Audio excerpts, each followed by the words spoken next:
that I'm seeing, getting them around him and seeing if, how that works. Because, some people are jealous of time and all of that stuff. And you need to know, if he vibes with what your normalcy is, that's where I fall. Oh, okay. You tilted your head. You're about to let me come ask out you a with question. something. I knew it. Because I'm like, okay, because you said a lot. You loaded the whole little sentence when you said, okay, so what if he doesn't? What if he doesn't vibe with your friends or your family? You said But my you and friends him and family. You vibe didn't say my good. children. So you're just saying my friends and No, I didn't say family. your children. Yeah. Uh-huh. It just depends on what level of vibe we're talking about. Okay. Okay.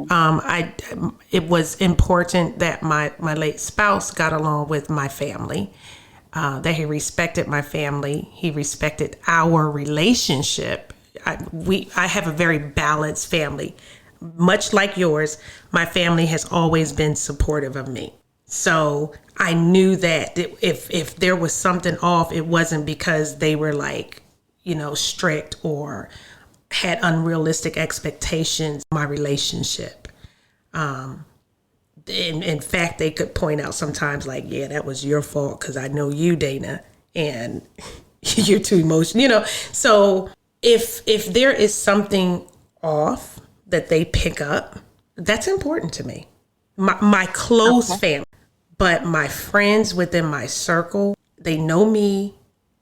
And if there is something completely off, they're going to let me know.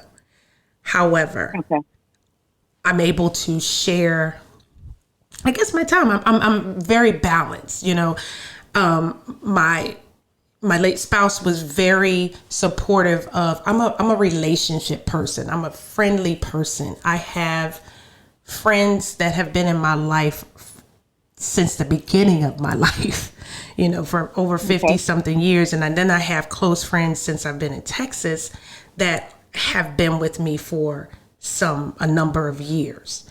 So I nurture those relationships. They're important to me. And I place calls, I text. We have an outing once a month or twice a month, and we celebrate birthdays. And so if I had someone that comes into my life that can't understand that, then that's my normalcy. It never impeded. And if there was a scheduling conflict, of course, my family and my spouse comes first. However, if you're a jealous person or you just don't want to share me, there's a problem. So, and I'm not say share, I mean, with my friends. No, you should say share. Right. Yeah. Okay. Yeah. Because that's just a huge part of me. Okay. I agree. And supportive. If you're a person that's negative and your energy is like depleting and depressed and all of that, my friends are like, no, that's an unmatched, because the way you are, you're always up on 10. And if someone's not supporting things that I do and they're negative about it, or, they don't have anything to add, I think sometimes we can get blinded in our emotions and our feelings, and, this stuff starts coming into play. Your little heart and everything gets all involved, and, it gets distorted. And hopefully not at this age that won't happen. However, it happens. And so sometimes you need those close friends around you that might identify those things. What about your pictures of your late spouse? Do they stay up? Do they come down? Some come up, some come down. How do you handle that? I don't know. And this is why you and I have these conversations, and hence why we have this podcast, because I don't think we're the only ones asking this question. When I answer this, or I might actually defer to you to answer this question, I don't think until it happens. But if I think about it, if you're coming into my home is my family dwelling, right?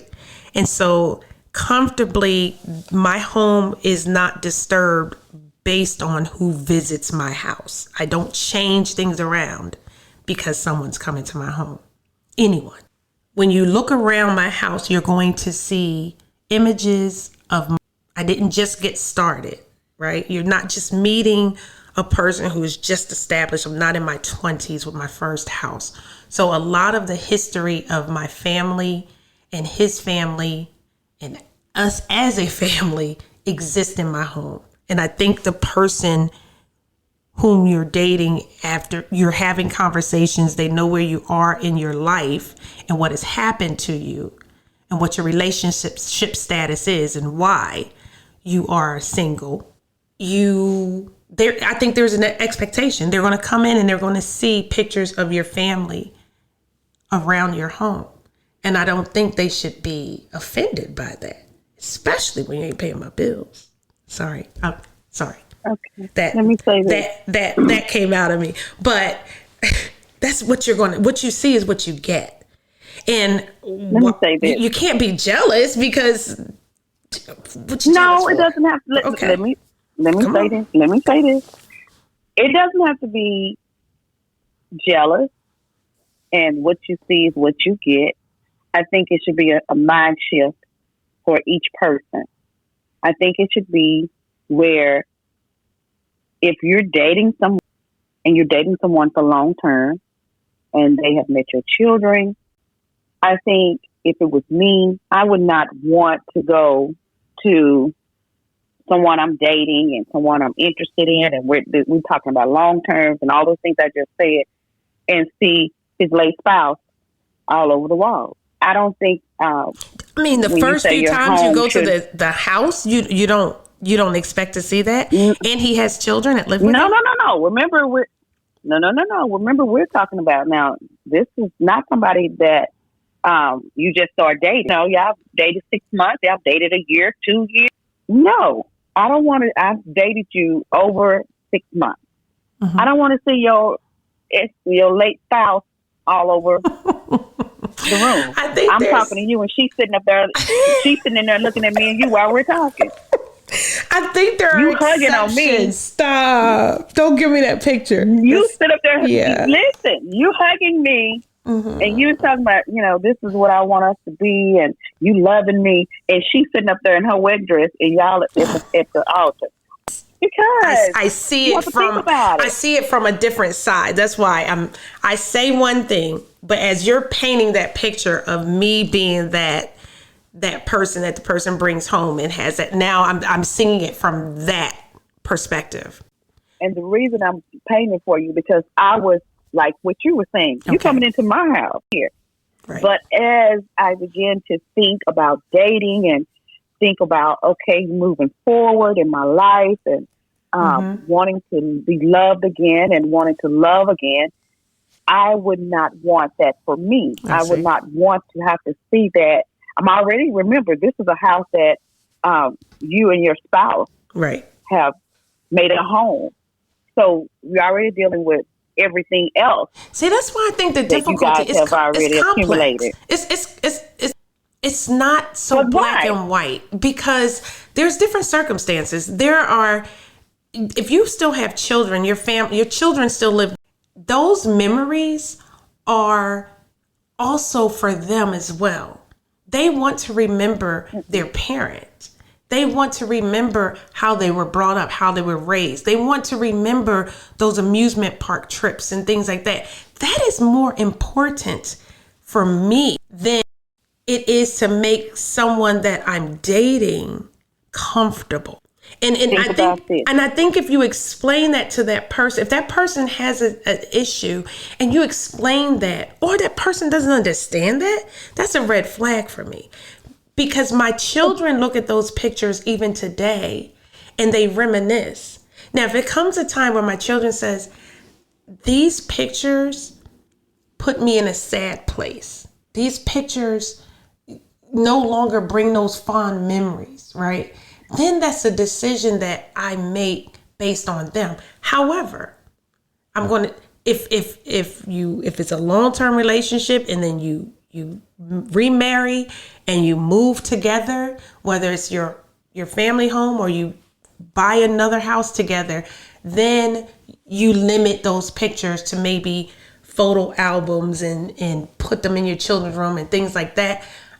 But I don't necessarily think I'm going to rearrange stuff just because you're coming in, you're visiting, because that relationship, 6 month, 8 month, 9 month relationship, it could change. It's not a game.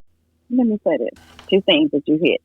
So if you remove a picture of you and your spouse, you're telling me that your children will not still have the memory because the picture is gone? Yes, they will. You went on a vacation and you moved that picture. Your child is still going to have the memory. It is not the picture that keeps the memory. It's the memory that keeps the memory. It's the event. It's what you did. It's not the picture, because if you think about it, you remember your wedding. Whether you see a wedding picture or not, you remember events that you went on with your spouse. You remember vacations you went on with your spouse as a family, whether you have a picture or not. There may have been a time where you didn't get to take a picture, but you remember that vacation. Now, then let me say this also. If you're going into someone else's home, like you said, 6 months, 9 months, you don't know. 2 years, 3 years, you still don't know. But if this person is someone that you have chose, because remember, you make good choices. You have chose. She threw back at me. Come on now. You have chose to date, and you guys have came to the agreement this is going to be a long term. I'm not saying you said rearrange your house. That was not the question. The question is, I'm walking into your home. Boom, there's a picture. How would you feel if it was reversed? Right. And this person is important to me. So I don't think that's a red flag. I think it's a red flag when there's jealousy involved. Right. Because I have the pictures up. But you are the one who's choosing, not because you're not choosing to take them down because they want them down. It's a choice that you're choosing to take them down because of where you are in this relationship now. And you want, you don't have to do it, but because you want them to know, I'm moving forward. I think it's a discussion with your children as well, because you don't want them to have you don't want to have the thought that you're doing it because you want to get rid of daddy. You want to get rid of the memories and erase the past because you have this new, relationship. Has been had. And good choices. Yeah. You make good choices. Your children trust that Dana, if you took a picture down, your children trust you enough that it's okay that mama took that picture down. Or mama moved this picture from here to there. It's okay. That's a lot to unpack right there. That's a lot to consider. And it is. That's why we're having this discussion. That's why we're having this discussion, because we bring up these things and sometimes they're tough and things, you get someone else's opinion who's experienced it. And I guess I will have to cross that bridge when I come to it. Yeah. For me, to help me to move forward. Because I had a big picture, I don't know if you remember, right there in my doorway, me, all 3 of us, right there. Yeah. And me constantly passing that. And remember, my spouse passed unexpectedly. So all of that is flowing. And when I see the picture, he's gone. And now I'm having a date. And, now I got to think about somebody else, So I don't want extra because it's already in your head, but I don't want that extra. I think it's different though. You just said something. I think it's different when you remove them because you're ready to remove them. That's what I was saying. When you're ready. And so you did that when you were ready. And the question on the table was, would removing them because you're dating? Okay. But do you understand what my question was? Totally understand. I'm not saying because get it. You remove them because you're dating, but you remove them because you're ready to remove them because you're dating. Oh, okay. See what I'm saying? Okay. All the things that we have to consider now that we're dating. So, It's, So, you know, it's hard to turn the page when you know someone won't be in the next chapter, but the story must go on.